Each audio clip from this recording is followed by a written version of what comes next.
Halimbawa, yung kadenang luma nyo, hindi nyo na tago para gamiting reference, no? O kaya, nawala na.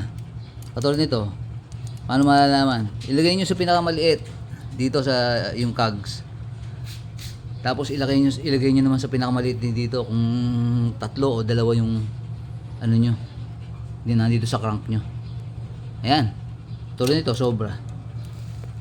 Okay, papakita ko naman sa inyo paano pinuputol yan. Mas madaling magputol kung meron tayong mga gamit.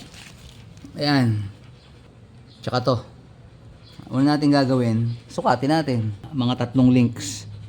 Paano pagputol? Hanapin yung dugtungan. Ayan, yung dugtungan. Oh.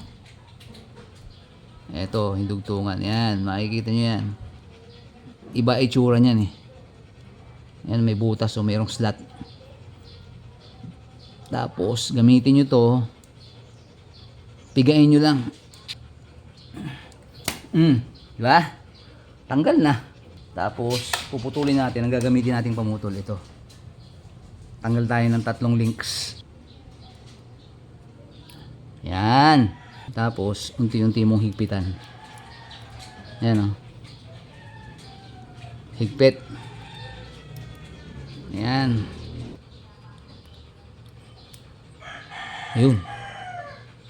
Natanggal na. Ayan o. Yan. Tanggal na yan. Oh, hiwalay na. Tapos, gagamitin ulit natin itong mga connector na kinalas natin kanina. Ayan o. Oh. Ayan. Yung sa kabila. Oh, nakakabit na. Siguraduhin mo lang na lapat yung ano ha. Yung dalawang side ha. Bago mo hatakin maigi. Paano paghatak niyan? Pwede nyo rin gamitin to. Kaya lang imbis na dito nilalagay.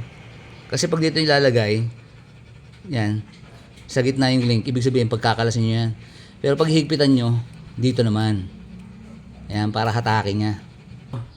Pinadyak ko sa labas. Medyo diniinan ko yung padyak. Ganun ko.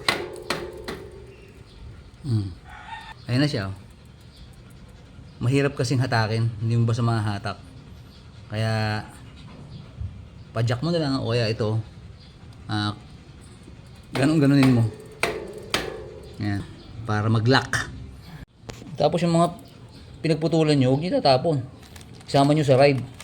Hindi nyo alam, minsan emergency kailangan. Okay, gets nyo? Bye.